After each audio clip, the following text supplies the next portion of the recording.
I played with fire, and like my granddad used to tell me growing up, Matthew, if you keep playing with fire, eventually you're going to get burnt, and I got burnt.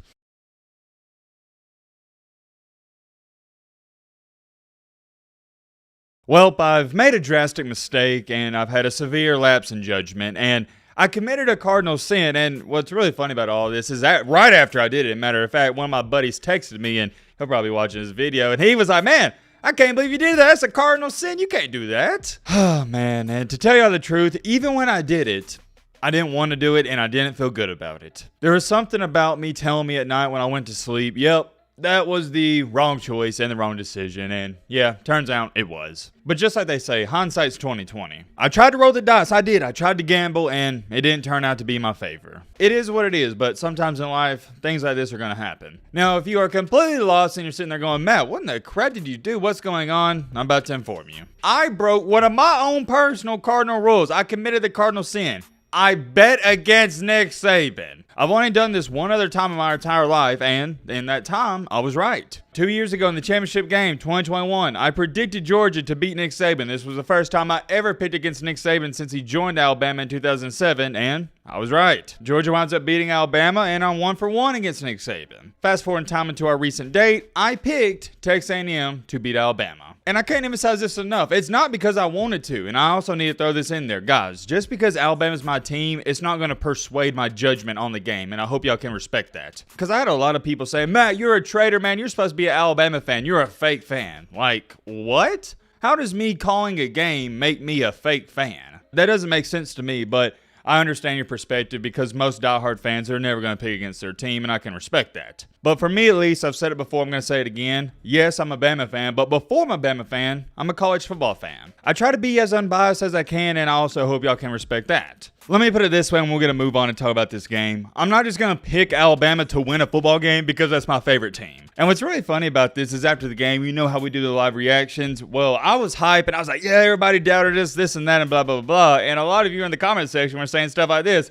Can't lie, Matt, you were one of the people who doubted us. I did. I doubted us, and I was gladly mistaken. It was a good game rather less, but let's go back to the preview. Do you remember what we stated in that video? I stated that I think Texas A&M possibly and more than likely has the more talented team, which is rare. They're so talented. Remember, they had that #1 recruiting class only a year or two ago. To go on top of that, I stated I thought their front seven was going to stop that Alabama rush attack, and they did. I stated that I thought A&M was going to make Jalen Milroe beat them through the air. And also, what did I say? I think in this game, hostile environment, Jalen Milroe will probably have maybe one interception or a turnover somehow, some way. And well, we know. That happened. Nailed that to a T. And also what happened in this game, Alabama, per usual, they was flustered on the road and had 14 penalties, which is unreal because A&M only had 4, but yet Alabama, they get all the calls, right? Alabama gets all the calls. That whole false narrative that's been thrown around the past couple of years, it blows my mind. Alabama, out of everybody in the country, gets screwed over more than anyone. And to go on top of that, if you don't want to say they get screwed over, fine, that's whatever. But they don't get all the calls. That's just ludicrous to say. Look at the facts. And I'm not saying we weren't non-deserving of the penalties, but don't even try to act like the refs are ever on Bama's side, because they're not. The refs literally cost us 7 points because they decided to call a quote-unquote, it was a blindside block, but come on now. Dallas Turner just barely nudged the guy 40 yards behind the play. It didn't even matter. It had no effect on the play whatsoever. It was just a ref wanting to have some impact on the game. Throws a flag, whatever. Dallas Turner, he shouldn't have did it. It is what it is. It's in the past. But then, in the fourth quarter, they called back-to-back false starts on Alabama's offensive line, and nobody moved. When that happened, I was like, all right, bro. What is going on here with these refs? At the end of that game, we had to beat the refs and Texas A&M, and we did it. And my point is with bringing that up is Alabama in this game had all odds stacked against them. Refs were against them. They're on the road in a hostile environment. A&M arguably had the more talented team, and to go on top of all of that, you can't even run the ball. If you would have told an Alabama fan those 4 things I just told you before the game, they'd have sat up here and said, oh yeah, there's no chance we're even competing in this game, rather less winning it. And guess what? Somehow, some way we win it. But why did we win the game? Because of 2 simple things. One of those simple things goes by the name of no other than Jalen freaking Milroe. We'll get to him in just a second. And the other one, the defense. You can't make this up. Alabama had 23 rush yards, guys. 23! The Alabama offense was no other than the Jalen Milroe and Jermaine Burton show, and I loved every second of it. Jalen Milroe made so many big-time throws in that game, I lost count. What did he have, at least 6 or 7 deep passes? That was the best game of his life up until this point, and I don't know if he can play too much better. It was unreal. The accuracy he possesses on those deep balls is up there with the best of them. When it comes to the mid-range and short passes, that's questionable because we saw that on the third, or not the third down, my bad. It was a second and third down play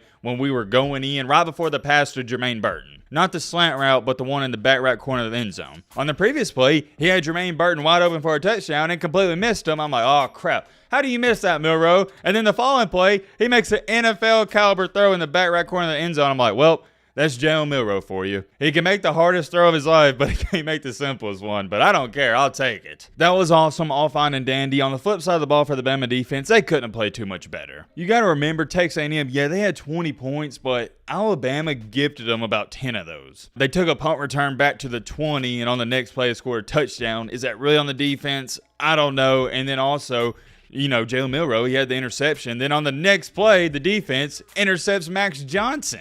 And then also got to throw in there, Jermaine Burton fumbles in our own territory, and the defense, they're put in another bad position. And at the end of the game, they get a goal line stand. The defense was just impeccable. And I do want to show y'all this because I thought it was interesting. Remember at the end of the game with Jalen Milroe, we had it first down. We could have ran the ball and ran the clock out. And instead of doing that, he decides to pass and the ball hits the dirt. Well, here's what he had to say about that. Quote unquote, that play still hurts to this day. That wasn't a smart play by me. I should have just handed the ball off. That's definitely something I can build off of and learn off of, and I love that response. I can't tell you how proud I am of Jalen Milroe just for that response because he understands it. Life, it's not about what happens to you, it's how you respond to it. He's going to learn from that. As a team, we're going to learn from that, and we're going to try to be better. And you want to know something? I've said this time to time on the channel. Winning, it erases all the problems. It does. You can have a toxic locker room, but if you're 10-0, doesn't even matter. It's going to get pushed under the rug. Same thing here. Yeah, that was a terrible play, and I don't know why we threw the ball there, but guess what? In 10 years from now, we're not even going to remember it because we won the game. Winning solves everything. Winning erases so many mistakes, and you can just laugh them off because it doesn't matter. You won the game. You want to learn from them, but at the end of the day, it's not going to haunt you at night because you won. And that's what happened here. We won the game. Let's learn from it. Let's laugh at it and move on. But getting back here to the main topic of this video, I played with fire, and like my granddad used to tell me growing up, Matthew, if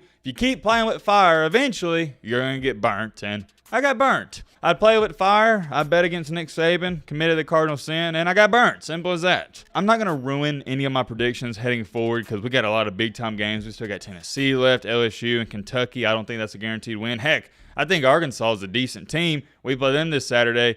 But I can tell you this much. I have a hard time seeing Alabama lose another game the rest of the regular season. I thought that Texas A&M game was the hardest game left on the schedule. And I know it's early in the season, but I thought that was the hardest just because it was on the road. We do got Auburn on the road. That's, don't even get me started. A different conversation for a different day. We all know there's witchcraft going on in that stadium, but I would say the A&M game was definitely the hardest. I just don't think that Auburn football team is quite all together just yet. They did give Georgia a run for their money, but in that game right now, I would have Alabama winning. Hopefully, I don't commit this cardinal sin again this year, and just like Jalen Milroe said in this statement right here, hopefully I can build off of it and learn from it. I'm not going to apologize to the Alabama fan base, my fan base, because I picked against our team. I thought that's what's going to happen. I thought we'd lose the game. That doesn't mean I don't love Alabama football or anything like that. I just got to call it how I see it sometimes. I am very curious. Let me know your thoughts down below. But